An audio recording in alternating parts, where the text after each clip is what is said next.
Diocleziano, imperatore di Roma, era non veniente. La sua mania era perseguitare i cristiani, tant'è che li prendeva e li buttava nel Colosseo e ci faceva sbranare vivi li uno. Ma fra tutti questi, diciamo, cristiani, ce n'era uno in particolare che gli era arrivato alla voce fino a Roma. Chist era proprio San Gennaro, Is non lo poteva bere. Ma un bel giorno Diocleziano fece arrestare a San Gennaro. San Gennaro giustamente non lo sapeva. Si attaffa una camminata a Pozzuoli e andò a trovare il suo amico Sossio. Mentre stava parlando con Sossio, che si dice, che non si dice, tutto a posto, dice San Gennaro vicino a Sossio: stai sciolto, non ti preoccupare, vedi che tutte cose si acconciano. All'improvviso vennero i guardie e arrestano a San Gennaro e a Sossio. Pigliano a San Gennaro e lo buttano in una cella. Dragonio, che era il capo delle guardie, giù un uomo Dragonio, mi fa venire poco freddo in cuore, il 16 settembre dell'anno 205 d.C. tagliai una capa a San Gennaro e scorrette tante che lo sangue che c'è stava una femmina, una brava donna, che facette, prese delle ampolle e mettette questo sangue a rinte. Dopo molto tempo questa donna tornò a Napoli e prese queste 2 ampolle di sangue e gliele diede al vescovo. Il vescovo, che facette, pigliai le ampolle di sangue e le mise vicino al corpo e alla testa decapitata di San Gennaro. Quando prese queste ampolle e mettette vicino alla capa di San Gennaro, il sangue si squagliava e allora fu acclamato il miracolo del sangue di San Gennaro.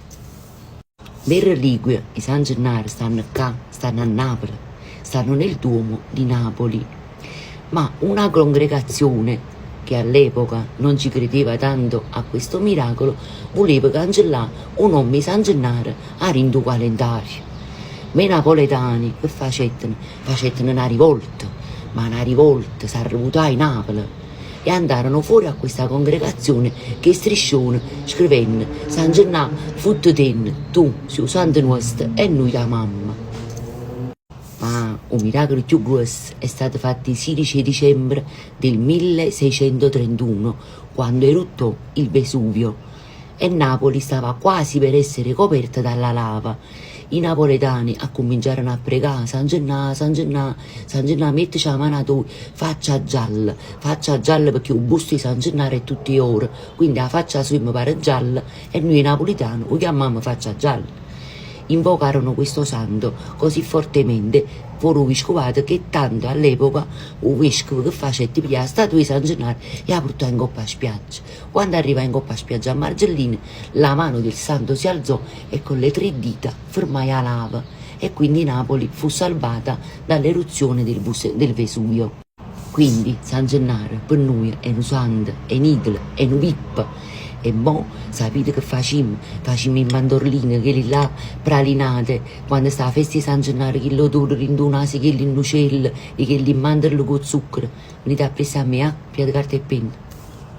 Per fare le mandorle pralinate ci servono 200 ml di acqua, in una caccavella, mi raccomando, antiaderente, se no si azzecca tutto coso. Dopo che abbiamo inserito l'acqua, uniamo le mandorle, ecco qua, poi 2 bustine di vanillina, se volete farne la metà facete metà addosso, 200 grammi di zucchero e io ci metto anche una goccina di miele, se voi ci volete mettere, ci mettete, se ci volete mettere, facete come vi dice la capa vostra, ecco. E portiamo tutto a bollore. Io ho usato 300 grammi di mandorle, ecco qua, guardate. Adesso facciamo asciugare tutta l'acqua, ecco qua, vedete? Adesso possiamo cominciare a girarle, perché adesso tutto il zucchero che noi abbiamo messo si deve azzeccare vicino alle mandorle. Mo adesso le livellate tutte quante così, tanto belle, devono stare belle stese nella padella e non le girate più per 3-4 minuti. Quando avete terminato la cottura, piate tutto in mandorle e mettetele in un foglio di carta da forno e le fate raffreddare. Come cosa? Ah, assaggiamo.